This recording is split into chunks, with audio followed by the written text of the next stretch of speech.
Kita mo mga lapit mo.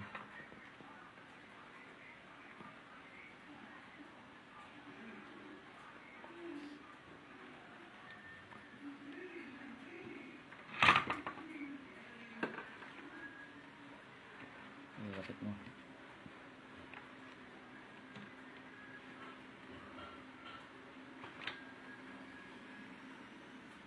Ito sa spark plug dapat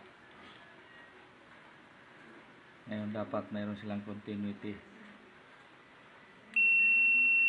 pero okay yan. Next ito tester natin, dapat ito mayroon tong 5 volt. Ito ang reading niya ay 0.7. Kita ba yung tester? Okay. Dapat 5 volt yan. Ang lumabas lang sa kanya ay 0.7. Kaya may problema. Next is dapat may continuity to. Yan, tama. Pero sa taas niya 0.7 lang, wala pang 5 volt. Dapat may 5 volt to. Kaya sira yan. Next ito naman, lapit mo. Ito. Tester natin. Dapat ito ay mayroong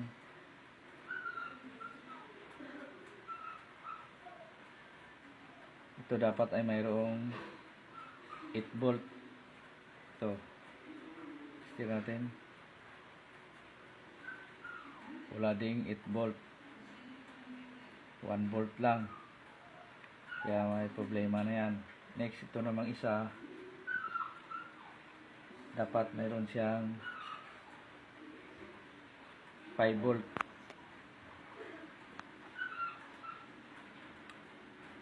Yun, wala ding 5 volt. 0.7 lang. Walang 5 volt. Next, ito namang sa taas niya. Ito dapat mayroon siyang 12 volt. Ito. Sting. Yun, 12 volt. Tama. Tama ang ano niya. Pero dito may problema sa dalawa. Next, tong kapasitor. Ang kapasitor ay dapat sa baba mayroon siyang 12 volt. Ito. Dapat may 12 volt ang kanyang positive. Yun, tama. Okay ang kapasitor. Sa taas ng kapasitor sa negative, dapat siya ay mayroong tunog. Yun, tunog siya. Tama. Good to good. Next ito naman, lapit mo. Next, isira natin.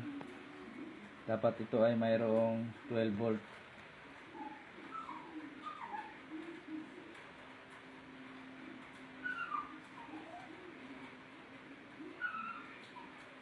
Yun, 12 volt. Tama. Next, yung sa taas niya, number ito. Dapat mayroon siyang tunog. Yun, tama.